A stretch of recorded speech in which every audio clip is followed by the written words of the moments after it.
if it looks like we're setting ourselves up to get mugged, we could well be. Okay, so the World Traveller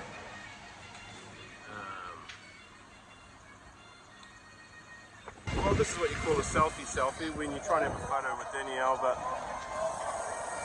anyway, there we go. Oh, that's a great shot. It's been a great stay here with our whānau here in Wakefield, and we've woken up to a beautiful sunny day for our trip now on our bus to Edinburgh. So we've had lots of fun here and we're looking forward to the north. Okay, we've arrived here in Leeds, the bus centre. We have loads of time up our sleeve though. We're about an hour and a half, hour 45 early to get on the bus. So we're just trying to work out what we can do in Leeds to pass the time with bags. So we got recommended to try the steak bake, the chicken bake. We're doing that now. And they're really, like the pastry's really nice, the crusty, like the filling's really nice. The meat's good. Yeah, nice flavours. But it's cold. But they're cold. They're cold. It's a different thing for us. This would be piping hot at home. Yeah. In fact, they have soul ties in New Zealand that are thermonuclear. Yeah, well that's a bit too much. But it tastes nice, but just cold. Anyway, we're having breakfast here at the bus station. Danielle's going to go for a wander soon, and I'm going to put my security pass to good use by guarding our bags, which is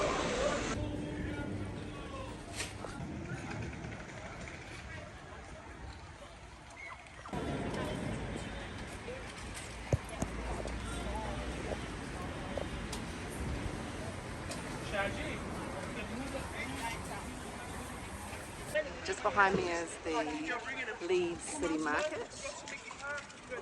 Of course it has fruit, vegetables, clothing, shoes, everything, just like a usual market does. But the thing that I thought that was really awesome is just behind me here you can see all these grapes.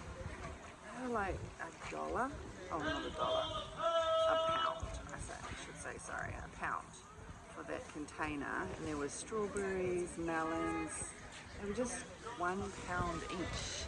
It is so awesome. So I'll be grabbing some of those soon.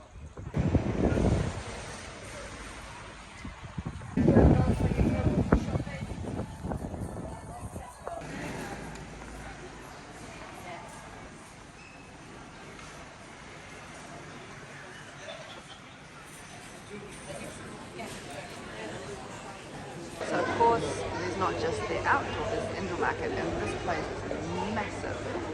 Just behind me there's all the fish you can think of, with all its smells. And then all the meat further back, and there's just so many stalls. This place is huge. I think I looked on the map and it takes up just a whole block, or 2 blocks.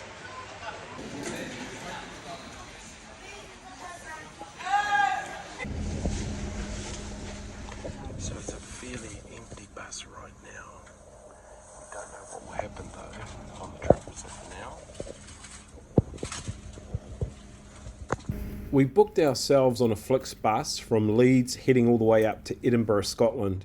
And we had looked around at trains and other means of travel as well, but just found this was the best value for us. It proved to be the cheapest and easiest way to get around the UK, actually, the FlixBus. Our tickets cost around £15 one way, and depending on when you book and how close you book or how far away you book, will depend how much savings you can make. It takes about 5 hours, and as you leave Leeds behind, the scenery shifts from the streets and busy towns to rolling English countryside. It's awesome to see the ocean as part of this drive. You spend a lot of time on the edge of the sea, but you also get the classic green fields, the stone walls, the small villages, all of the postcard stuff that looks like and tells you that you're travelling through Yorkshire. Heading further north, the landscapes start to open up, bigger skies, quieter roads, and you get the feeling that you're getting closer to Scotland. Crossing the border was a bit of a moment too for us, another country, but the reality was there was no border checking, no border crossing, just a teeny little sign I think that we missed, and then before you know it, you'll be arriving in Edinburgh, which is one of the most historic and beautiful cities in the UK. All in all, we recommend FlixBuses. We've used them all over this trip. It was a cost-effective way to get from one country to another, and especially in the UK, it was a pretty simple journey.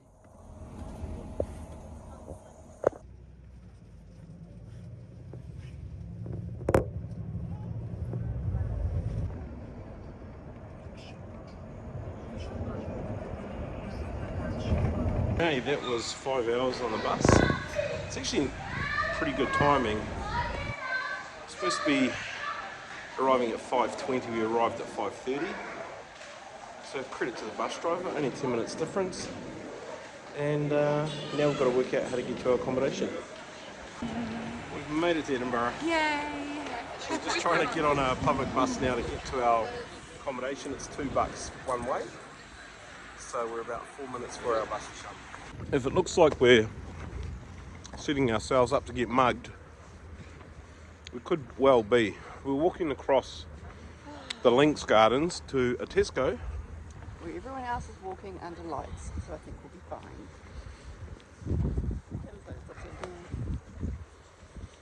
fine.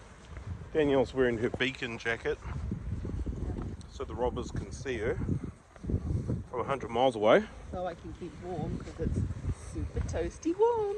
It's properly cold warm, actually. They probably.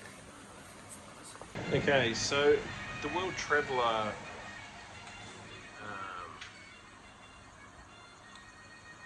okay, well the diet of the World Traveller is not all fine dining and Michelin stars. Sometimes it's just what you walk past and can't walk any further.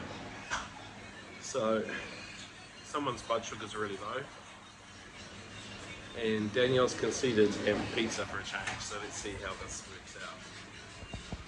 I have to eat my words on that. It was a really nice pizza, spicy, hot, garlic sauce. The chips are perfect. Even Danielle got into it. A raincoat is highly recommended when visiting Edinburgh.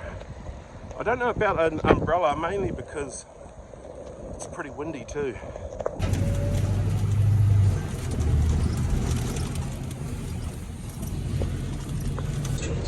Danielle's bought us two £5 day passes.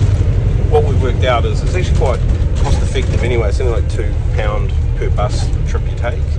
So if you do a couple of off and ons, that's going to be £2, £4, £6. So you might as well buy the £5 pass. It's working for us today. Just rolling around on the bus already in the daylight, you can see Edinburgh is an awesome looking city. Mix of old and new. You can't help but feel like everywhere here is Old Town, which is great for us because we love that Old Town look.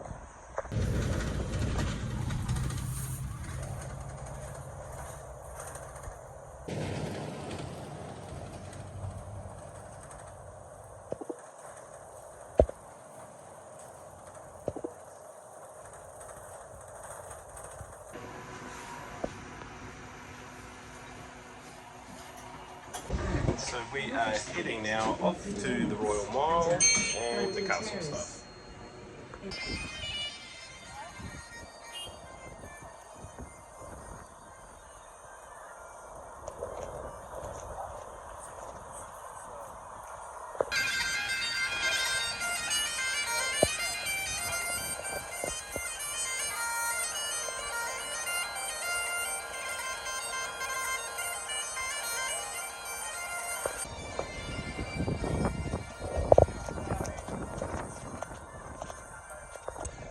Well, there is no such thing as bad weather.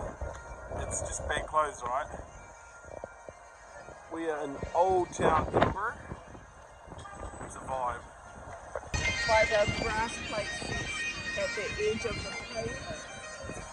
Well, we're pretty glad they aren't killing people here in Edinburgh anymore. But I marks the spot. What? Well, this is what you call a selfie when you're trying to have a photo with Danielle, but anyway, there we go. Oh, that's a great shot.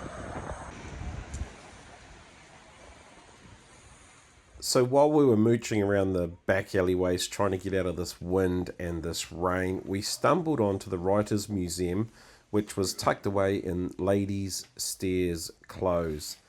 If you didn't know this, Edinburgh was recognised as the world's first UNESCO City of Literature, and this museum exists to honour the writers who helped shape Scotland's identity, including Robert Louis Stevenson.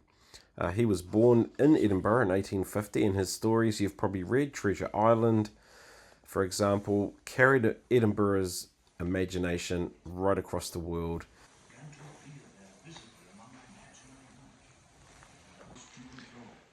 Well, this is us going full circle. We've been to the Robert Louis Stevenson house in Samoa.